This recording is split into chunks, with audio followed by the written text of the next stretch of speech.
assignment. In my opinion, I don't want to use the word running because I'm not trying to disrespect LeBron. But I will say this, there have been many, many occasions where I would have liked to have seen him accepting the tougher defensive assignment, and that is not something that he has been prone to do. If anybody would know whether or not that statement is true, it would be you, GP. Your thoughts? Well, it is true. I think it's a different little era and with them too.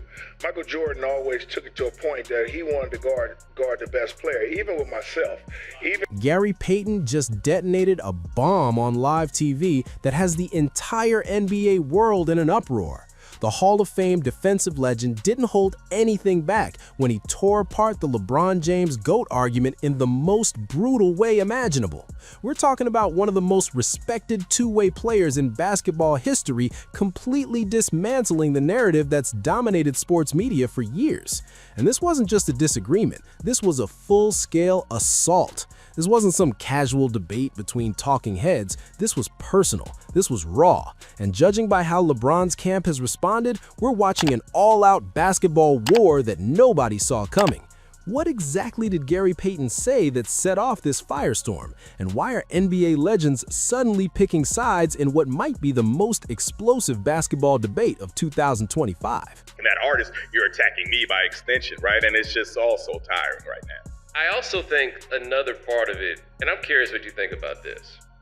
I think the GOAT discussion and the favorite player discussion became intertwined in a way that was problematic, right? Yeah. And so what I mean by that is when somebody says that's my GOAT, it is not simply that you think that they are the greatest player, it's that they are also your favorite player. It started on what seemed like a regular Tuesday morning sports show in January 2025.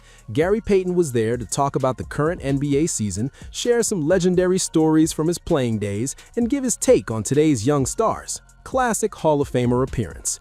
But the instant the host brought up the GOAT debate, specifically asking Gary where LeBron ranks all time, everything changed. You could see it in Gary's face immediately. That legendary intensity flashing across his expression, the shift in his body language. The glove wasn't about to give some safe, politically correct answer.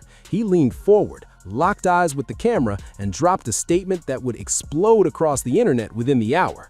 Look, I got nothing but respect for what LeBron's done. Nothing. But this GOAT talk, this constant push to crown him over Mike, man, we gotta stop with that. We really gotta stop. The entire studio went dead silent. The co-hosts exchanged nervous looks, but Gary wasn't even close to done. I played against Michael. I played in that era. And what I'm watching now, it ain't the same. The competition ain't the same. The physicality ain't the same. And I'm tired of people acting like it is just to fit a narrative. The host tried to jump in, probably hoping to cool things down or steer towards safer ground, but Gary raised his hand, shook his head, and kept going. You want to talk about LeBron's stats? Cool, let's talk about them. But let's also talk about how the game has been officiated the last 15 years. Let's talk about load management. Let's talk about super teams. Let's talk about 6 finals losses. 6! You hear me? Michael never gave his opponent a chance to celebrate on his home court. Not once. Just like that, Gary Payton had set off a controversy that would dominate sports media for weeks. Because this wasn't just another old head dismissing the new generation. This was precise, this was calculated, and this was absolutely devastating. First, Gary destroyed the statistical argument. You know the one. LeBron's all-time scoring record, his unmatched longevity, his complete skill set. It's the foundation of the entire LeBron as GOAT case. But Gary flipped the script entirely. Stats are great, but context matters. LeBron's been in the league over 20 years. Of course he's going to have the numbers, but are we really going to sit here and pretend that pace of play, three-point shooting, and offensive freedom haven't inflated those numbers? Come on now.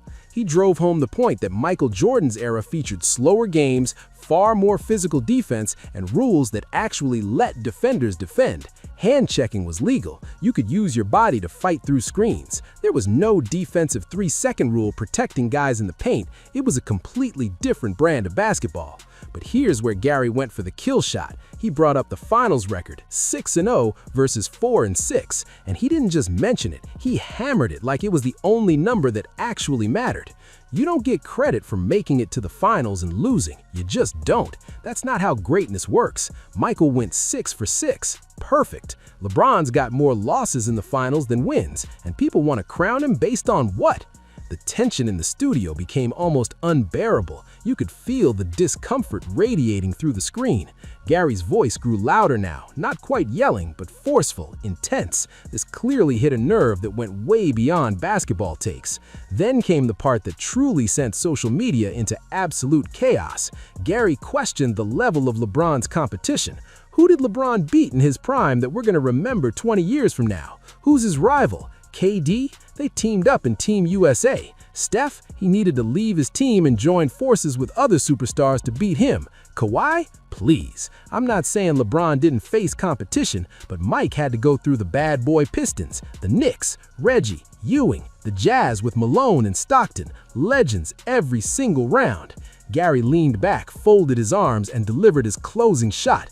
LeBron's great, top 5 all time, easy, but he ain't Mike. And deep down, everybody knows it. We just don't want to say it out loud anymore because the media has been pushing this agenda so hard. Well, I'm saying it. Michael Jordan is the greatest to ever do it, period. I always tell people it's about an era. Yeah, what y'all did. Yeah. That's why I don't like people to ask me about a GOAT. Because a GOAT ain't gonna work for me. Okay. Because y'all didn't play the same time as each other. Right? So I can't tell. Within minutes, clips from Barry's interview were everywhere. Twitter, Instagram, TikTok, YouTube. Every major sports account was running it with headlines like Gary Payton destroys LeBron GOAT narrative and the glove speaks the truth, and the reactions were absolutely nuclear. LeBron fans were furious. The comments section turned into an all-out war zone. People called Gary a hater, accused him of being bitter, said he was chasing relevance. One viral tweet said, Gary Payton won 1 ring his entire career and he's talking about LeBron? Make it make sense. That tweet racked up over 200,000 likes. But on the flip side, old school basketball fans were celebrating like they just won the championship. They felt vindicated, like finally someone with real credentials was saying what they'd been thinking all along. "Thank you, Gary" started trending nationwide. Fans were sharing classic Michael Jordan playoff highlights with captions like, "This is what GOAT looks like." Other NBA legends started chiming in too, though most were more diplomatic than Gary. One former champion dropped a cryptic Instagram post. "Real ones know the truth. You can't rewrite history just because it makes you uncomfortable." The post showed him standing next to Michael Jordan, both holding championship trophies. The message was crystal clear. Another Hall of Famer went on record. Gary said what a lot of us have been afraid to say. The game was different. The mentality was different. Losing in the finals 6 times would have been unacceptable in our era. We played to win, not just to compete. But here's where things got really interesting. Word started spreading that LeBron himself had seen the clip, and according to sources close to him, he wasn't happy. To really understand why Gary Payton went this hard on national television, you need to know who Gary Payton is. This is a guy who spent his entire career being underestimated, overlooked and dismissed. He wasn't the tallest, he wasn't the most explosive athlete, but he was the toughest, the most competitive, the most relentless defender on any floor he stepped on. Gary built his Hall of Fame career on defense, an element of the game that doesn't always get its due respect in GOAT conversations. He guarded the best perimeter players in the world night after night. He talked trash to Jordan, to Kobe, to everyone, and he always backed it up. So when he sees the modern narrative constantly elevating players based mostly on offensive numbers, social media clout, and career longevity over championship pedigree, it gets under his skin. It goes against everything he stood for as a player. In Gary's eyes, the GOAT debate is not complicated. It's rings. It's about showing up when everything's on the line. It's about dominating the absolute best competition. And by that standard, Michael Jordan stands alone. But there's an even deeper layer to this. Gary comes from an era where players took enormous pride in beating each other, not joining forces. The idea of forming super teams, of star players recruiting other superstars to make things easier, was completely alien to his generation. You wanted to be the guy who took down the super team, not the one who built it. And LeBron, whether it's fair or not, has become the face of that super team era. From the decision in Miami, to his return to Cleveland with major roster moves, to the way he's shaped team building everywhere he's played. It represents a totally different philosophy of winning than what Gary and his peers believed in. That's what fueled Gary's comments. It wasn't hate, it was frustration. Frustration that the standards for all-time greatness seem to have shifted. That losing has become acceptable as long as your individual stats look impressive. That loyalty and grinding with one core doesn't carry the same weight anymore. "We wanted to beat the champion, not join them," Gary said in a follow-up interview days later. "That's just how we thought. Maybe I'm old school, maybe I'm stuck in my ways, but I'm not going to pretend like that difference doesn't matter when we're talking about the greatest of all time." Now, LeBron didn't respond to Gary's comments directly. That's not his style. He's too calculated for that. But his social media activity in the days after the interview spoke volumes. First came the Instagram story, a plain black background with white text. "They don't want to see you pass their heroes. Stay focused." No names, no direct references, but everyone knew exactly what it meant. Then a tweet dropped. Funny how people forget the journey when they're critiquing the destination. But hey, that's life. Again, subtle but clearly aimed at Gary. People in LeBron's inner circle went to bat for him publicly. One prominent sports analyst, known for defending LeBron, jumped on his podcast and fired back at Gary directly. With all due respect to Gary Payton, this is exactly what's wrong with basketball discourse. We're so obsessed with comparing eras that we can't just appreciate what we're watching. LeBron's been to 10 finals. 10! Gary made it to 1 and needed one of the greatest teams ever assembled to win it. So maybe pump the brakes on the criticism. That one hurt, and it wasn't wrong. Gary's championship came when he joined Shaq on a loaded roster in 2006. The irony wasn't lost on anybody. Other active players subtly defended LeBron too. One All-Star posted a photo of LeBron with the caption, "The hate comes with greatness. Keep inspiring us, King." Another just tweeted the crown emoji. But maybe the most telling reaction came from an anonymous source. A report surfaced claiming that LeBron's camp felt blindsided and thought Gary's comments were uncalled for and disrespectful.